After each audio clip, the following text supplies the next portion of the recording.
Yes sir. कुठं झालं शिक्षण? 10वीचं शिक्षण? 10वीचं अमरावतीचं सर. कोणत्या? Golden kids English high school. आता काय करता तुम्ही? आता सर कॉम्पिटेटिव्ह एक्झामची प्रिपरेशन. Government service? वडिलांचा गव्हर्नमेंट सर्व्हिस? बाबांचे. हां. वडील कोणत्या गव्हर्नमेंट सर्व्हिस? WID डिपार्टमेंटला होते. आता 2017ला रिटायरमेंट झालं त्यांचं. तुमचं गाव अमरावतीच? अमरावती सर. प्रथमेश कोणाचं नाव आहे? हे सर लॉर्ड गणेशचं नाव आहे.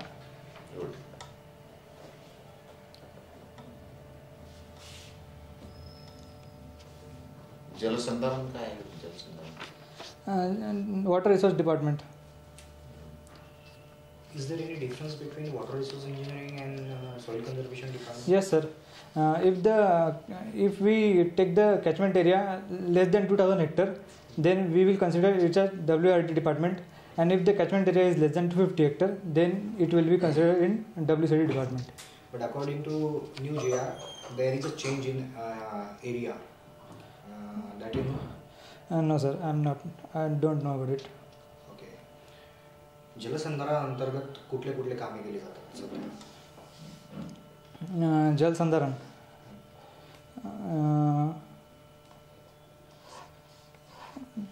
म्हणजे water conservation department sir.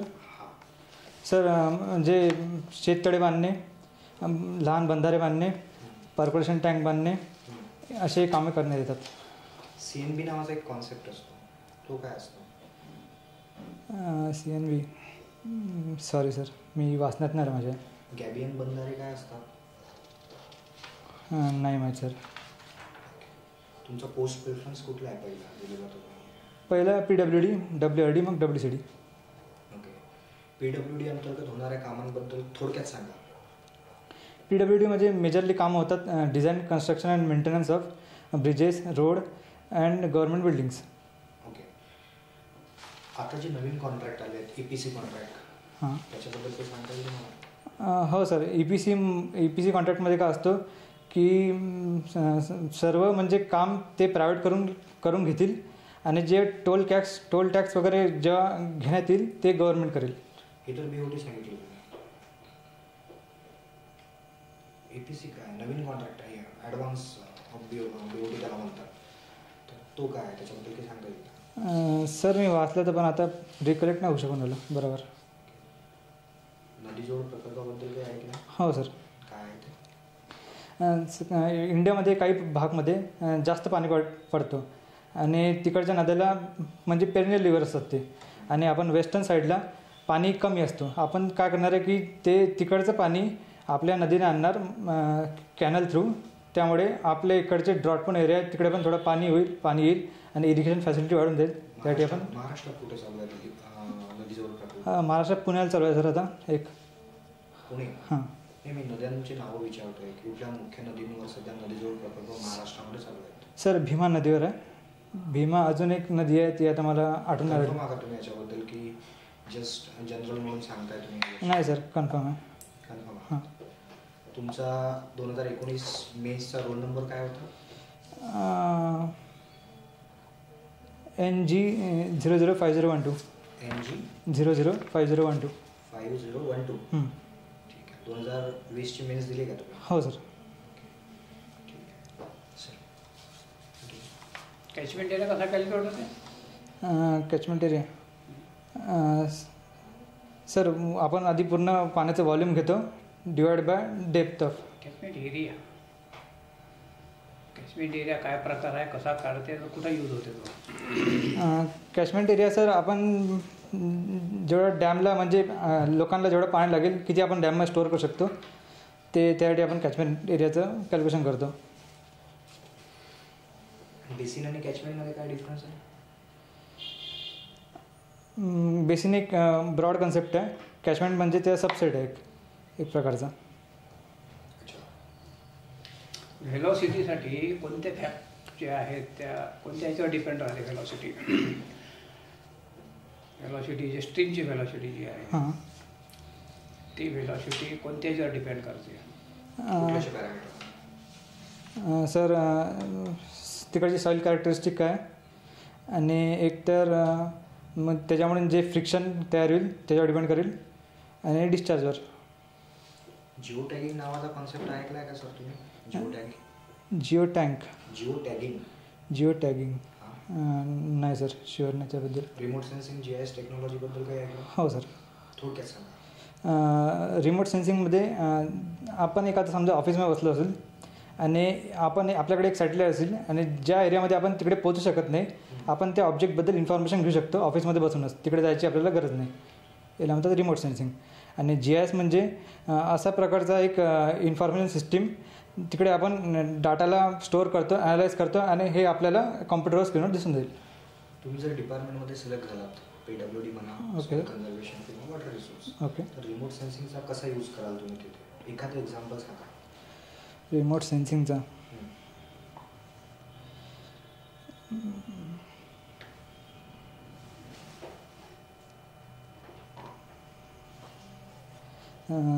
Sir, एखादा समजा डोंगराळ भाग असेल, तिकडे म्हणजे आपल्याला असं पाहिजे की तिकडे आपण काही रस्ते वगैरे काही किंवा लोक राहू शकतात का, त्याच्यावर आपण GIS म्हणजे रिमोट सेन्सिंगचा उपयोग करू शकतो.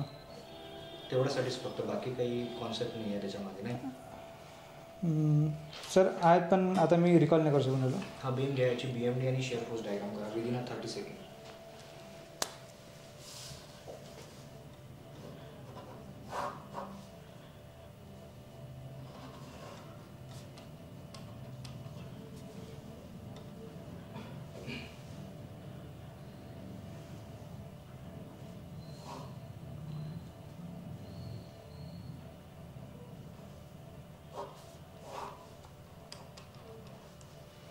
गुड. सर, ते जे एंड मुवमेंट काढलाय तुम्ही, ते कुठल्या टाईपची मुवमेंट असते? हे fix end movement sir. Fix end movement nature कुठलं असतं त्या मुवमेंट? हे हॉगिंग. आता सांगा, तुमच्याकडे हॉगिंग मुवमेंट आहे आणि सॅगिंग मुवमेंट आहे, याचा प्रॅक्टिकली तुम्ही बीममध्ये कसा यूज कराल? सर, आपण जर का कंटिन्युअस बीम घेतलं, त्यात आपण म्हणजे एंड पोर्शनला हॉगिंग येईल, त्या पोर्शनला आपण टेन्साईल पार्टला रिन्फोर्समेंट देऊ आणि सॅगिंग पार्टला बॉटमला देऊ, कारण की तिकडे टेन्शन असतं म्हणून. आणि जो पॉझिटिव्ह आणि निगेटिव्ह शेअर आला आहे, त्याचा काय सिग्निफिकन्स आहे? पॉझिटिव्ह आणि निगेटिव्ह शेअर फोर्स सर, ते रिॲक्शनची व्हॅल्यू जास्त आहे म्हणून आपण इथे हे दाखवलं. It's analytical part. I am talking about practically. जर प्रॅक्टिकली काय नेमकं हे असेल, कसं theoretically it's a different thing, practically काय त्याचा यूज आहे ते सांगा. कारण उगाच आपण डायग्राम ड्रॉ केलेली आहे, त्याचा काहीतरी प्रॅक्टिकल यूज असेल फील्डमध्ये. नाही सर, आता सांगू नाही शकत. आजचा दिवस, तारीख कोणती आजची? आजची 12 तारीख. काय महत्व आहे आजच्या दिवसाचं? आजचा नॅशनल युथ डे आहे आणि स्वामी विवेकानंद जन्मदिवस आहे आणि राजमाता जिजाऊ यांना पण ज्यांची जयंती आहे. राजमाता जिजाऊचं जे आहे जन्मगाव ते कुठे आहे? शिवनेरी. जन्मगाव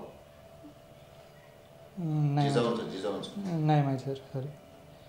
12 जानेवारीला जिजाऊ जन्मोत्सव कुठं साजरा होतो? आता सध्या तो कार्यक्रम चालू आहे आज, त्याच्याविषयी काय माहिती? सर, नाही वाचण्यात आलं त्यांच्याबद्दल.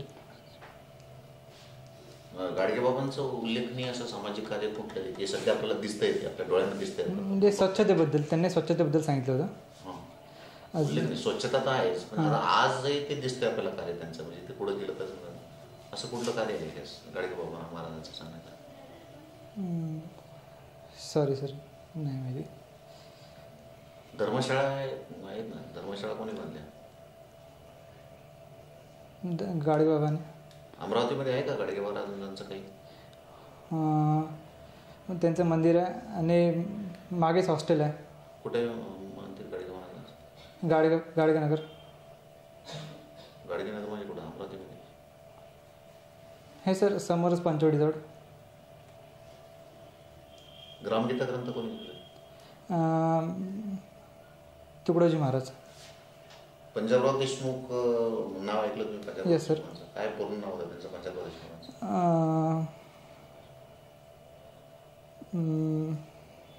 नाही सर, पूर्ण नाव नाही माहिती. देशमुख. त्यांचं जन्मगाव माहिती? ते अमरावती, ते फक्त तेच माहिती सर, जन्मगाव नाही माहिती मला. पंजाबराव देशमुख तुम्ही अमरावतीतच राहता ना? पंजाबराव देशमुखांचं अमरावतीमध्ये काय आहे? त्यांनी जे काही संस्था काढली, शिवाजी शिक्षण संस्था. शिवाजी शिक्षण संस्था कोणत्या वर्षी स्थापना झाली शिवाजी शिक्षण संस्थेची? सर एक्झॅक्ट आता अमरावती शहरामध्ये पंजाबराव देशमुखांनी शिवाजी शिक्षण संस्था सुरू केली. मग अमरावती शहरामध्ये काय आहे त्यांचं शिवाजी शिक्षण संस्थेचे कोणते त्यांचे शिक्षण संस्था आहेत उल्लेखनीय असे 2-4 सांगता येतात का? प्रॉपर अमरावती शहर. हो, ज्युनियर सायन्स कॉलेज आहे. अजून तर शिवाजी स्कूल पण आहे, हायस्कूल. बस सर. पंजाबराव देशमुख स्मृती वैद्यकीय महाविद्यालय कोणाचं आहे? पंजाब मेडिकल कॉलेज आहे ना अमरावती? हो, अमरावती आहे. कुठे? ते नागपूर म्हणजे पंचवटी जवळच आहे ते पण. काय नाही त्या कॉलेजचं? Panjabrao Deshmukh medical college. मग ते कोणाचं आहे? पंजाब देशमुखांचं. शिवाजी शिक्षण संस्थेचं आहे ते? नाही सर, शिवाजी शिक्षण संस्थेचं कॉलेज नाही ते? नाही. पंजाबराव देशमुख मेडिकल कॉलेज जे आहे ते पंजाबराव देशमुखांचं आहे. शिवाजी शिक्षण संस्थेचं आहे ते. शिवाजी शिक्षण संस्था चालवते ते मेडिकल कॉलेजचे आहे. मला नाही माहिती सर, सॉरी. पंजाबराव देशमुखनी यांनी कोणता पोर्टफोलिओ सांभाळला तर माहीत आहे का? म्हणजे ॲग्रिकल्चर सेक्टर. ॲग्रिकल्चर मिनिस्टर होते भारत सरकार. हां. बरे, आपण जे लोड कन्सिडर करतो स्ट्रक्चर डिझाईन करताना कोणते लोड कन्सिडर केले जातात? सर मला क्वेश्चन समजला नाही, इकडे परत सांगू शकता का? बिल्डिंग स्ट्रक्चरमध्ये हां. एक कॉन्क्रीट स्ट्रक्चर असो की स्टील स्ट्रक्चर असो, हां. की ते डिझाईन करताना हां. फाउंडेशन, बीम, कॉलम जे काही असतात कंपोनंट, तर ते डिझाईन करताना आपण लोड कोणते कन्सिडर करतो? Load, dead load, live load, wind loads, earthquake load. हां, बस एवढं सर. आपल्याकडे कोणत्या झोनमध्ये ते सेकंड झोन कन्सिडर होते का इथे अर्थक्वेक झोन? नाही सर. सपोज सर तुम्ही असिस्टंट एक्झिक्युटिव्ह इंजिनियर PWD पंढरपूरमध्ये सिलेक्ट झालात. पंढरपूरची यात्रा असते. हां. दिंडी हे पायी राहते, त्यामुळे ॲज अन तुम्ही असिस्टंट इंजिनियर तुमचे कुठले कर्तव्य तिथे राहतील असं तुम्हाला वाटतं? सर लोकांची राहायची व्यवस्था करायची. आणि तुमच्याकडे येईल की आणखी कुठल्या डिपार्टमेंट? तुम्ही सपोज PWDमध्ये आहात, तर तुमचे कुठले कामं राहतील? दिंडी पायी जात्या रस्त्याने, तर तुम्ही कुठले प्रिकॉशन्स तिथं घ्याल तिथे जेणेकरून सगळं व्यवस्थित होईल? म्हणजे त्या रस्त्यावरून म्हणजे त्या लोकांना रस्त्यावर बरोबर प्रोटेक्शन दिलं जाईल. तिकडे कुठलीच ट्रॅफिक इंटरव्हेन्शन होणार नाही असं आम्ही काळजी घेऊ. आणि तुमचं डिपार्टमेंट काय करेल? Police department. ते तर पोलीस संरक्षणाचं वगैरे काम. What about PWD? PWDच्या दृष्टिकोनातून सांगा, ते तुमचा विभाग काय आहे त्यांना सर आम्ही असं टेम्परेचर स्ट्रक्चर बांधून देऊ की जे करून तिकडे थांबू शकतील ते, अशा गोष्टी. आणि अजून रोडला काही कराल का? रोड म्हणजे जसे चालण्यालायक होईल तसे बांधू आम्ही त्यांच्यासाठी, म्हणजे ते करू शकतो आपण. अप्पर वर्धा डॅम व्हिजिट केला आहे का तुम्ही? हो सर. तर अप्पर वर्धामध्ये किती गेट आहेत? 13 गेट्स आहेत. हां. ठीक आहे. जो डॅममधून विसर्ग सोडला जातो तो कुठल्या युनिटमध्ये मेजर केला जातो? डिस्चार्ज. हां. मीटर क्यूब पर सेकंड. की मी तर न्यूजमध्ये जेव्हा ऐकतो तेव्हा क्यूसेक सांगतात. काय डिफरन्स आहे क्यूसेक आणि metre cube per? Yes sir. Cusec 1 cusec म्हणजे 1 फीट क्यूब पर सेकंड आणि 1 क्यूमेक्स म्हणजे 1 मीटर क्यूब पर सेकंड. 1/1/1चा क्यूब आहे माझ्याकडे. किती लिटर पाणी बसेल त्याच्यामध्ये? 1000 लिटर. आणि 1 फीट बाय 1 फीटचा क्यूब आहे माझ्याकडे, त्यात किती पाणी बसेल? 28.32 लिटर. ओके. आणि डॅमची जी स्टोरेज कॅपॅसिटी आहे ते कशामध्ये मेजर करतो आपण? Sir million metre cube. Billion metre क्यूबमध्ये, म्हणजे TMC. हो सर. आता डॅमचा डिस्चार्ज हा क्यूसेकमध्ये यूज करतो आपण, म्हणजे युनिट. आणि स्टोरेज कॅपॅसिटी TMC मध्ये यूज करतो. डिस्चार्ज आपण TMC मध्ये का मेजर नाही करत? सर डिस्चार्जमध्ये आपण TMCमध्ये एक सेकंडचं युनिट येत नाही ना खाली, त्यासाठी. ओके, म्हणजे आपण अपस्ट्रीम साईडला स्टोरेज करतो, म्हणजे वॉल्यूम आहे आपल्याकडे, आणि जेव्हा स्पिलवेवरून जातो तेव्हा विसर्ग असतो, म्हणजे डिस्चार्ज. ओके, कुठल्या टाईपचे इन्स्ट्रुमेंट यूज केला तर डॅमवर? म्हणजे काय माझ्यासाठी सर? एक डॅम आहे तुमच्याकडे, कधी कधी आहात तुम्ही, तर कुठले कुठले इन्स्ट्रुमेंट असायला पाहिजे डॅमवर, ते तुम्हाला माहीत असायला पाहिजे. कुठले कुठले पॅरामीटर्स चेक केले जातात डॅमवर, तर त्यानुसार तुम्ही आन्सर सांगा.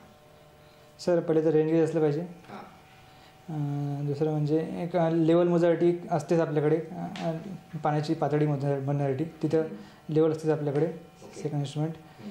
अजून आणि सर डिस्चार्ज मोजासाठी. डिस्चार्जसाठी काय करतो आपण? डिस्चार्जसाठी आपण सर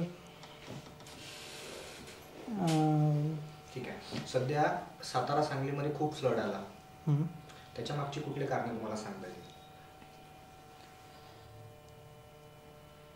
सर एक मला तर वाटतं की रिव्हर बेडमध्ये म्हणजे सीट डिपॉझिट झाली आहे, त्यामुळे रिव्हरचं पाणी जे पाणीला जागा नाही आणि ते वरती येतो, त्यामुळे फ्लड्स येत आहे. म्हणजे एकंदरीत एवढंच फक्त कारण तुम्ही सांगू शकाल की फक्त सातारा सांगलीमध्ये फक्त सिल्ट नदी पात्रात असल्यामुळे फक्त फ्लड आला, एवढा मोठा महाकाय फ्लड? नाही, अजून सर अजून कारणं आहेत सर. दुसरे कारण म्हणजे तिकडे जास्त पाऊस पडण्यात आला आणि जसे काही अर्बन सिटीज झाले आहे, त्यामुळे पाण्याला जायसाठी रस्ता नाही पर्क्युलेटरसाठी, हे कारण दुसरं असू शकतो. कोणत्या कॉलेजमधून केलं? Government college of engineering Amravati. BE आणि BTech मध्ये काय फरक सांगता येईल? कारण की जे प्रायव्हेटची मुलं असतात, PR पोटेची मुलं आहेत, त्यांना BE केलं असं म्हणतो आपण, आणि जे गव्हर्नमेंटचे मुलं आहेत त्यांना BTech म्हणतात, तर काय फरक आहे नेमका? सर आय थिंक BTechमध्ये तेवढं प्रॅक्टिकल नॉलेज जास्त भेटतो. या बेसिसवर तुम्ही बायफर्केट कराल की BTech याला BTech म्हणून आणि याला BE म्हणून, मग प्रॅक्टिकल असं नाही सांगता येईल की प्रायव्हेट कॉलेजच्या मुलाला कमी प्रॅक्टिकल नॉलेज राहतं आणि गव्हर्नमेंटच्या मुलाला जास्त प्रॅक्टिकल नॉलेज? नाही, असं नाही सर. BTechमध्ये जी स्टडी असते ती प्रॅक्टिकल बेसवर असते जास्तीत जास्त. ते कारण. कॉलेजची लॅब असेल ना? हो सर. कोणत्या टेस्टिंग होतात तिथं? म्हणजे तुम्हाला कोणत्या टेस्टिंग शिकवल्या?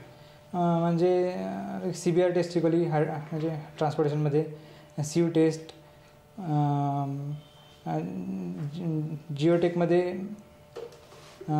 वॉटर कंटेंट काढा, सॉइल डेन्सिटीमध्ये, कॉन्क्रीटमध्ये ते slump test, compaction factor test, initial setting time, final setting time. स्टीलमध्ये सर रिकॉल नाही करता येणार. स्ट्रक्चरमध्ये ते स्टील बारचं काय आहे फंक्शनिंग किंवा इम्पॉर्टंट काय आहे कॉन्क्रीट स्ट्रक्चरमध्ये? स्टीलचं काय म्हणजे?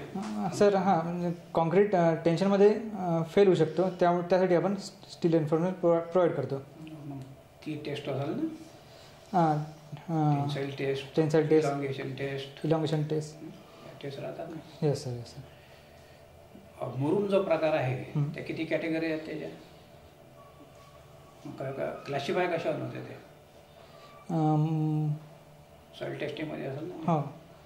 मुरुम सर एक त्याची म्हणजे साईज 4.75 mm वरती राहते. क्युरिंग काय प्रकार आहे? क्युरिंग म्हणजे आपण स्ट्रक्चरला पाणी देतो, कारण की काही वेळेनंतर स्ट्रक्चरमधलं पाणी इव्हॅपोरेट होतो हायड्रेशन टेस्टमुळे, त्यासाठी आपल्याला वारंवार पाणी देत राहावं लागतो. आणखीन दुसरं कारण? आणि ते आपण स्ट्रेंथ मेंटेन ठेवायसाठी एक दुसरं. सिमेंट आणि पाणी जर सोबत जर आले तर काय केमिकल रिॲक्शन होते? सर त्याची सेटिंग होऊन जाते, हायड्रेशन होते. हायड्रेशन सिमेंटमधून एवढंच हे आहे काय की दुसरं काही कारण आहे अजून क्युरिंगचं? सर हेच आहे दोन मेन. समृद्धी महामार्गाबद्दल काय माहिती आहे तुम्हाला? सर हा एक्सप्रेस वे आहे, 8 लेन आहे. तो नागपूर टू मुंबई कनेक्ट होतो आणि त्यात 22.5 मीटरची मीडियन आहे, 120 मीटरचा पूर्ण लेंथ आहे रोडची म्हणजे विड्थ. आणि इथे प्रत्येक 5 किलोमीटरवर टेलिफोन बूथ आहे आणि पूर्ण रोडवर वायफाय कनेक्टिव्हिटी आहे. ठीक आहे. समृद्धी जातोय नागपूर टू मुंबई, विदर्भासाठी काही फायदा होईल काय असं तुम्हाला वाटतंय? येस सर, मला जर का आपण मुंबईसोबत कनेक्ट होऊन राहिलो तर इंडस्ट्रीयल ॲक्टिव्हिटीज वाढून जाईल आणि जी काही रोडवरती म्हणजे रोडवरती आजूबाजूची जमीन आहे तिकडे पण इंडस्ट्रीयल ॲक्टिव्हिटीज वाढू शकतात, त्यामुळे फायदा होऊ शकतो. समृद्धी तुम्ही एक्सप्रेसवे सांगितला, तर एक्सप्रेसवे आणि नॅशनल हायवेमध्ये कुठला मुख्यतः फरक आहे? सर की डिफरन्स म्हणजे एक आहे की एक्सप्रेसवेमध्ये controlled exit and entry point असतात, पण नॅशनल हायवेमध्ये कुठे पण एंट्री आणि एक्झिट भेटू शकते आपल्याला. या फरकावर तुम्ही त्याला बायफर्केट करू शकाल. तर समृद्धी महामार्गामध्ये अशी काही आणखीन काही विशेष पॉईंट आहे का? नाव काय त्याचं समृद्धी महामार्गाचं? हिंदू हृदय सम्राट बाळासाहेब ठाकरे समृद्धी महामार्ग. त्याच्यामध्ये एक टेक्नॉलॉजी यूज केली गेली, मॉडेल, त्याला मॉडेल म्हणतात. त्या मॉडेलचं काही नाव माहिती आहे का तुम्हाला? समृद्धी महामार्गामध्ये एक जॅपनीज मॉडेल एक यूज केलं गेलं कन्स्ट्रक्शनसाठी, त्याच्याबद्दल काय माहिती आहे का तुम्हाला? नाही सर, ऐकण्यात नाही आलं. आयडिया नाही सर. व्हिजिट कुठं झाल्या college through? College through upper Wardha sir. अजून आम्ही ट्रिपला गेलो होतो, ती विजिट नव्हती म्हणा. आणि एक स्टील स्ट्रक्चर होतं इथे वरुडकडे, सॉरी वरुड नाही, मोर्शी रोडवर कशाचं स्टील स्ट्रक्चर होतं सर. म्हणजे तुमचं इंडस्ट्रीयल आहे की रेसिडेन्शियल होतं? इंडस्ट्रीयल फॅक्टरीचं. हां. स्टील स्ट्रक्चरचा IS कोड कुठला आहे सर? IS 875. IS 875 ते सर लोडिंगचं आहे. IS 800 2007. नक्की? हां. विंड लोडसाठी कुठला यूज केला जातो कोड स्टीलमध्ये? 875 पार्ट 3. पार्ट 3 नक्की. आता अर्थक्वेक आणि विंड लोड जर सोबत ॲक्ट झाले स्ट्रक्चरवर सपोज, तर तुम्ही काय करा? सर असं कधी होत नाही, म्हणजे आपण एकच घेतो, एक तर विंड लोड घेतो किंवा अर्थक्वेक लोड. सपोज आलाच आता, तर मग काय कराल? सर तो तेवढाच फॅक्टर घेऊन टाकू, कुठला जेवढा दिला म्हणजे 1.5 घेऊन टाकू. मग काही नुकसान होणार नाही? सपोज तुम्हाला असं आलं की IS कोडने सांगितलं बाबा की विंड लोड आला आहे, अर्थक्वेक पण आला, तर शक्यता जास्त आहे आपलं स्ट्रक्चर कोलॅप्स होण्याची. तुम्ही म्हणताय की फक्त मी एकच कन्सिडर करेल, तर तुम्हाला वाटत नाही स्ट्रक्चरला धोका निर्माण होईल म्हणून काही? सर अर्थक्वेकचं म्हणजे अर्थक्वेकची इंटेन्सिटी एवढी जास्त असेल की विंड लोडचं नाही कन्सिडर केलं तरी चालून जाईल. Both the things are different. हवा हे वरून चालते, अर्थक्वेक हा जमिनीत असतो. Both the things are different. हवा कितीही किलोमीटरने चालू शकते, अर्थक्वेक पण किती याने शेक होऊ शकते रिक्टर स्केलमध्ये. त्या सिच्युएशनमध्ये काय करा? त्या सिच्युएशनमध्ये सर स्टील स्ट्रक्चरमध्ये किती प्रकारचे जॉईंट आहेत? जॉईंट सर जॉईंट किती प्रकारचे घेतले आहेत? Sir bolted joints, welded joints. Good strength कुठल्या जॉईंटची आहे? सॉरी सर, स्ट्रेंथ कुठल्या जॉईंटची आहे? सरांनी जसं विचारलं वेल्डिंग जॉईंटची जास्त असते. आणि अर्थक्वेक जर आला तर मग कुठला बेटर राहील आपल्याला? बोल्टसाठी जास्त राहील चांगलं सर. बोल्ट चांगला. वेल्ड का लवकर फेल होते अर्थक्वेकमध्ये? सर तिकडे फटीग होऊ शकतो, त्यामुळे फटीग फेल्युअरमुळे फक्त आपण वेल्डला रिप्लेसमेंट केलं. ते फटीग फेल्युअर आलं तर मग पुन्हा स्ट्रक्चरच कोलॅप्स होऊन जाईल ना. आणि जर का बोल्ट आपण कन्सिडर केलं तर फक्त जॉईंट्सच हे होईल, ब्रेक होईल किंवा फेल होईल.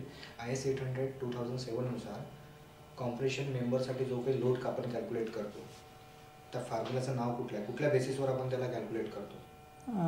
Perry Robertson approach. आणि WSM कुठल्या अप्रोचने कॅल्क्युलेट करत होता? सर फॉर्म्युला सांगू का? नाही, I am talking about just method कुठली होती? नाही सर. ठीक आहे सर. ती फ्रेम कशाची आहे? 2 नंबरची काय कशा संदर्भात आहे? सर प्रिएम्बल आहे ती.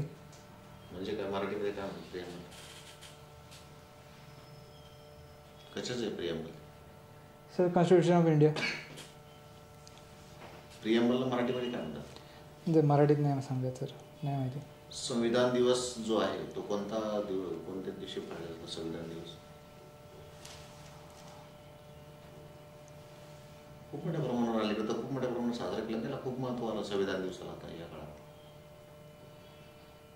सर एक्झॅक्ट डेट नाही आठवत नाही मला. जाती व्यवस्था आहे का भारतामध्ये? हो सर. जाती व्यवस्था निर्मूलनासाठी काय उपाययोजना करता येतील? काय मध्ये काय केलं पाहिजे? कारण आता अमरावतीमध्ये दंगली झाल्या, ठीक आहे नाही, ते ते होऊ नये नाही का, ते कंट्रोलमध्ये आला म्हणून ठीक आहे, नाही तर खूप मोठं झालं असतं ते. हो सर. आहे की नाही, दोन समाज ज्यावेळेस एकोप्यानं नांदतील आहे की नाही, दोन वेगळ्या समाज जातीतील लोकांना ज्यावेळेस एकमेकांशी प्रेम वाटायला लागेल तेव्हाच ते थांबेल. हो सर. अशा कुठल्या उपाययोजना आहेत का? कारण आपल्या अमरावतीमध्ये अतिशय ज्वलंत उदाहरण हो सर. ठीक आहे. अजून काही उपाययोजना सांगता येईल का? ठीक